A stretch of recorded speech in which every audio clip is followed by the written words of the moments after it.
ஒருத்தர் சொன்னார் அவருடைய வீடு பிரதிஷ்டை, எனக்கு இந்த வீடு மேலெல்லாம் நம்பிக்கை கிடையாது, எனக்கு வீடு பரலோகத்தில் இருக்கு. பின்ன என் மனைவி பிள்ளைகளுக்காக, அதாவது என்ன சொல்றேன்னா, இவர் பரலோகத்துக்கு போயிடுவாரா, மனைவி பிள்ளைகளுக்கு போக முடியாதுல்ல, அப்ப அவங்களுக்கு எங்க வேணும்? அப்ப நான் நினைச்சேன், இவங்க போனாலும் போவாங்களே தவிர நீ இவங்களுக்கு வேணும்ல, அதுக்காக நான் ஒரு வீடை கட்டி வச்சேன். சிலர் சாட்சின்னு சொல்லி பேசுவாங்க பாருங்க, அது தனி கிருபை வேணும். ஹல்லேலூயா. நமக்கு இன்னொருத்தங்க என்னன்னா, அந்த அபார்ட்மெண்ட்ல டாப் ஃப்ளோர்ல வந்து வாங்கியிருந்தாங்களாம். எதுக்கு நீங்க மேல வாங்கிருக்கீங்கன்னா, எக்காலம் கேட்கும் போது முதல்ல போறது. இப்படியெல்லாம் இருக்கிறாங்க. ஏன்னா கிரவுண்ட் ஃப்ளோர்ல இருந்தா இவங்க எல்லாம் போன பிறகுதான் போக முடியும்.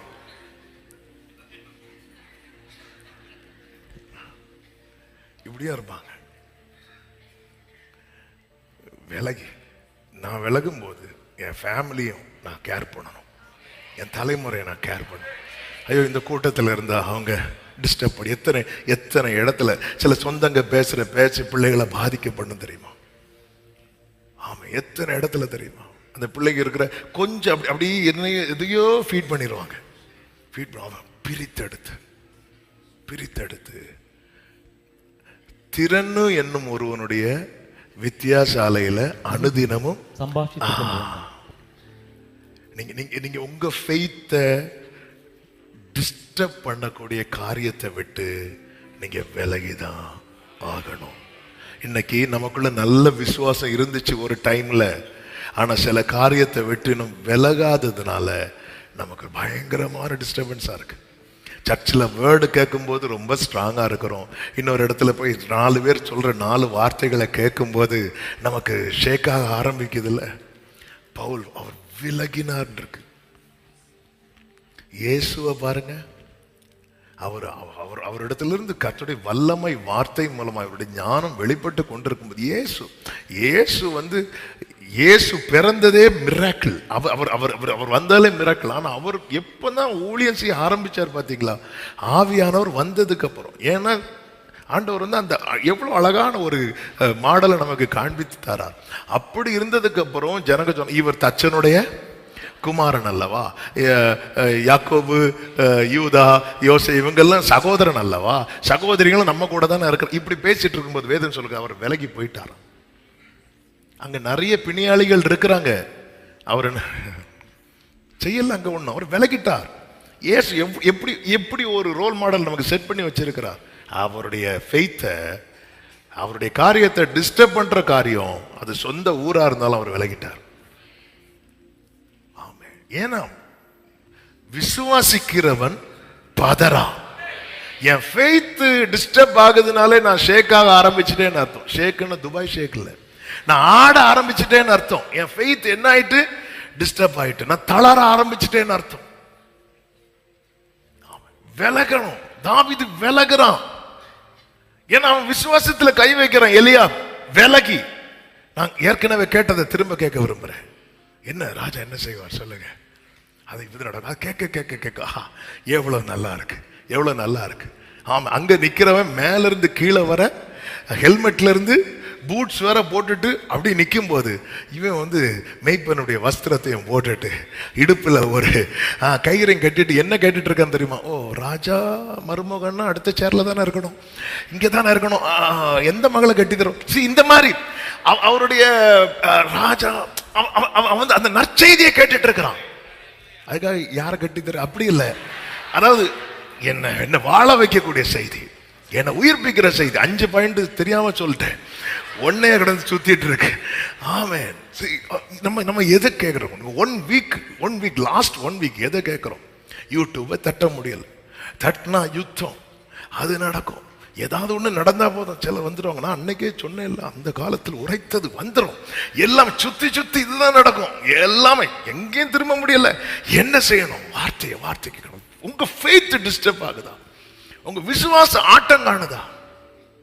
ஆமா, உடனே நீங்க அலர்ட் ஆயிரணும்.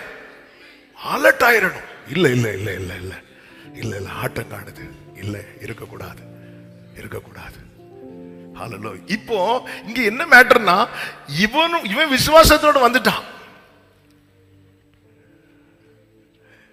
சிலர் வருவாங்க பாருங்க, ஏற்கனவே விசுவாசத்தில் இருக்கிறவங்க விசுவாசமும் போயிடும். உண்மையிலேயே வந்ததுக்கு அப்புறம் அந்த 9 சீஷர்களுக்கு அதுக்கு முன்னாடி வர ஒரு விசுவாசம் இருந்து, நம்ம ஜெபம் பண்ணா பேய் ஓடும், நம்ம கை வச்சா ஓடும். ஆனா இவன் வந்து கொஞ்ச நேரத்தில் அவங்களுக்கு இருந்த அந்த விசுவாசமும் போயிட்டு.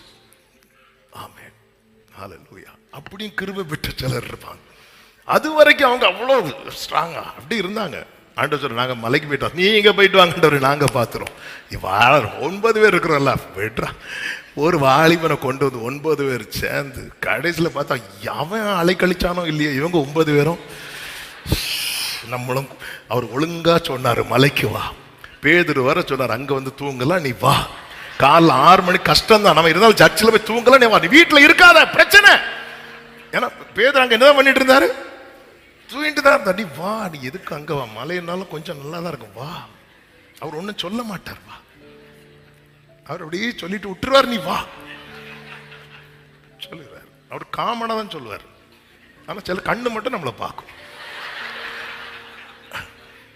நீ வந்துரு, சொன்னேன். இங்க கீழே இருந்து பேதுரு கீழே வரும்போது என்னாச்சு, பேதுரு வர எப்படி சூப்பர், அப்படி அது ட்ரீமா கனவா நனவானே தெரியல. ஏன்னா அவன் நித்திர மயக்கத்தில் இருந்தான்னு பைபிள். விசுவாசத்துல இது ரொம்ப முக்கியம். விசுவாசம் உள்ள கேளுங்க.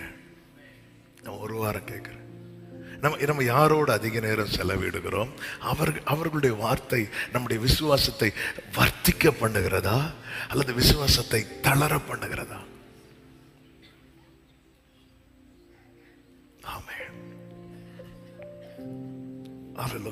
நம்ம சிலருக்கு பாருங்க, சிலர்லாம் பேசிட்டு தப்பு கிடையாது, பேசுங்க, நல்லா பேசுங்க, நீங்க தனியா கூட இருந்து பேசிட்டே இருங்க. ஆனா அது நம்முடைய விசுவாசத்தை பெருக பண்ணுகிறதா, வளர பண்ணுகிறதா? தாவீதை போல ஒதுங்க முடியுதா? நீங்க ஒதுங்க ஆரம்பிச்சிட்டீங்கன்னா இனி உங்க லைஃப்ல கோலியாத்து வந்து நிக்க முடியாது. இனி உங்க வாழ்க்கையில அபிஷேகம் தான் வேலை செய்யும். இனி உங்க வாழ்க்கை, உங்க தலை மேல வைக்கப்பட்ட அபிஷேகத்துக்கு ஒரு நோக்கம் உண்டு. உன் மேல வைக்கிற அழைப்புக்கு ஒரு நோக்கம் உண்டு. உன் மேல ஊற்றப்பட்ட அபிஷேகத்துக்கு ஒரு நோக்கம் உண்டு. அது வேலை செய்யணும்னா விலக வேண்டிய காரியத்தை விட்டு விலகு. ஆமென் சொல்லுங்க பார்க்கலாம்.